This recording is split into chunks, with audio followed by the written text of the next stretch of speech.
Okay, yeah, if she has a hump in her back, go ahead and put her into a trot. And just kind of go ahead and stand up and long trot, as you know.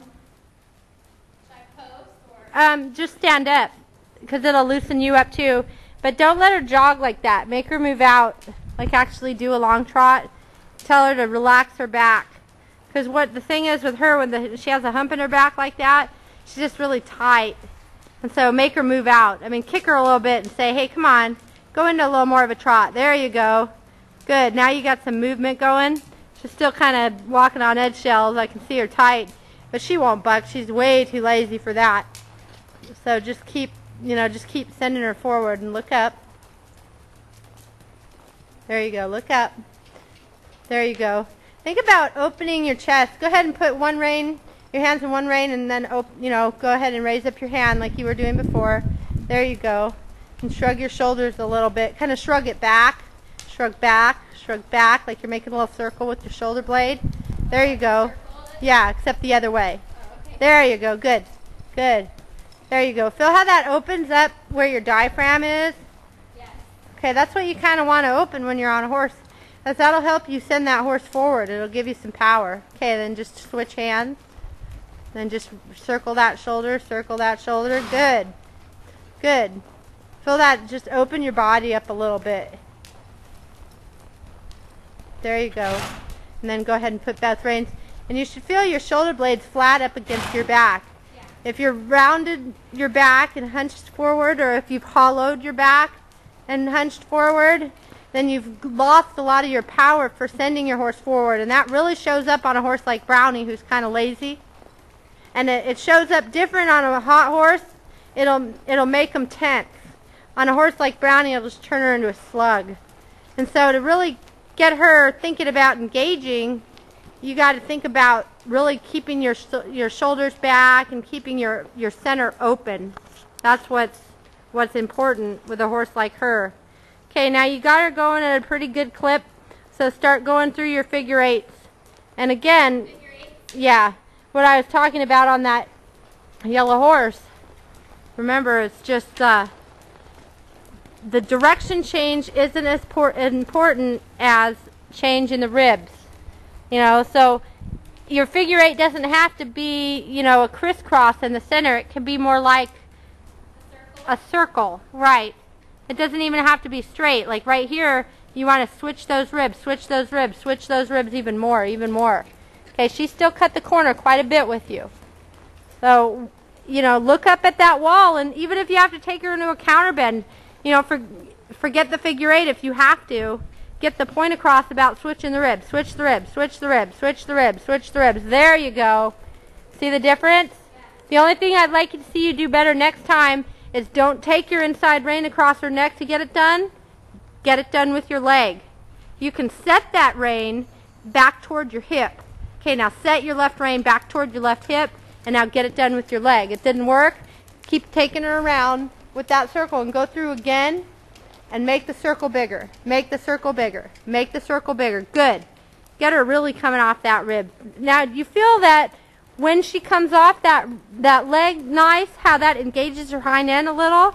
What you do is you're raising up her shoulder and you're pushing her ribs to the outside, and that frees up that hind leg, and it makes it so she can reach it under her body a little more. Now get her off that rib. There you go, Anna, just like that. That's really nice that way.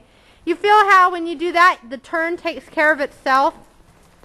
Yeah. What happens is you're already arced to turn the other way, her nose is tipped the new way, and the turn takes care of itself. It's not a big major change, and so she never has to dive. There you go. You feel how you change the bend.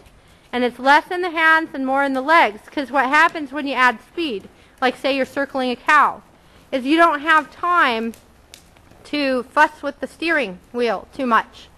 So if you get the steering wheel in the legs, then you can use your legs to shape your horse and set the arc that you want without having to mess around with your hands. If you've ever, actually you and Joel can do this, this is kind of a fun exercise. Go to the grocery store and have him guide you around the grocery store. You could even be blindfolded if you trust him enough. But if not, just tell him to take random paths, somewhere where you're not familiar, and you don't know which way he's going to go, and have him put his hand on your shoulder and be the responsible one for guiding you where he wants you to go. And you know, at first he might not understand that he has to let you know where he's going to take you. Otherwise, if he pulls you and you're not set up to be pulled that way, he'll pull you off balance. Does that make sense? That's what happens to a lot of horses is, you know, she sees that wall coming up. She's going, well, which way are we going to go? Which way are we going to go? And if you just suddenly pull her the other way, she might be off balance. She might dive on her forehand. She might even stumble, especially at a lope.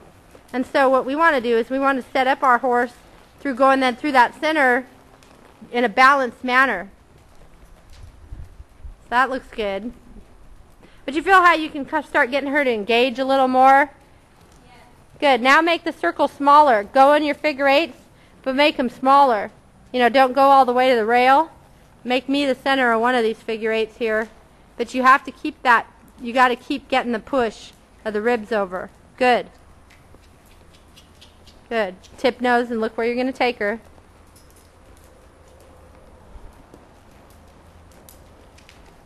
Oh, I forgot my figure eight. That's okay. That's okay. You were concentrating. Good movement is always #1 priority.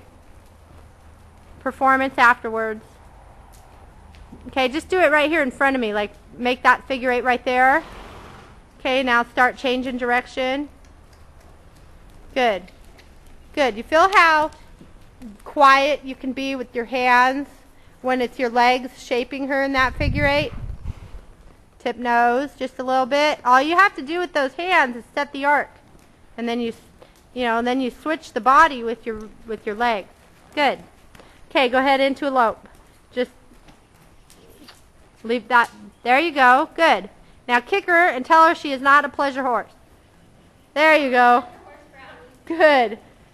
I don't want to see that pleasure horse lope. There you go. Good. That was a really good lope departure, though. I liked how you sat up on her and you're taking charge. You obviously feel a lot more confident on Brownie now. Yeah, I do. Yeah. I was a little nervous when I first got on her and I felt her hug.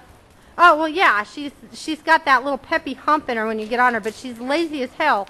And so she requires an aggressive rider that doesn't put up with her crap. But she's really a nice horse. Yeah, she is. But a timid rider will sometimes let her get away with a lot. The good thing about Brownie is she'll perform, but only if you ask her correctly. You know, so when you're getting her to perform, you know that you're doing something right. Okay, now at the solid wall, I want you to stop and roll back, and don't make a big fuss about it. Just stop. Have her come back through herself. Tip. Now ride. Ride her out of there at a lope. Lope. Eh, not too bad. Just a couple of trot strides. Yeah. That was a lot better than before. Okay, then just go around one more time and then we'll do it again. But get her moving out. Another thing with a horse like Brownie is, you know, it's real easy to fall into a nitpick game with a horse like this. But that's the sure way to get her swishing her tail and being pissy. And so what we want to do is give her a job and then just do it.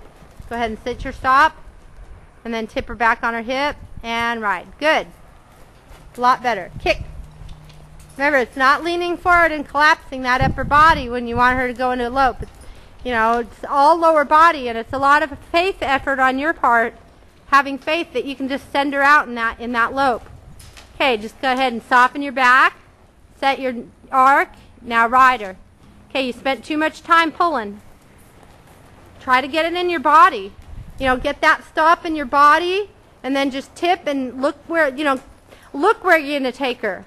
You know, sit your stop and then look over your shoulder and send her. Okay, go ahead, sit. Now look and tip. There you go. You feel a little more power that time coming out? A lot smoother. Ask her for a lope. Kick. There you go. Good. That's what I like to see. A nice quiet upper body. Okay, now get it in your body. Sit, tip, and look. There.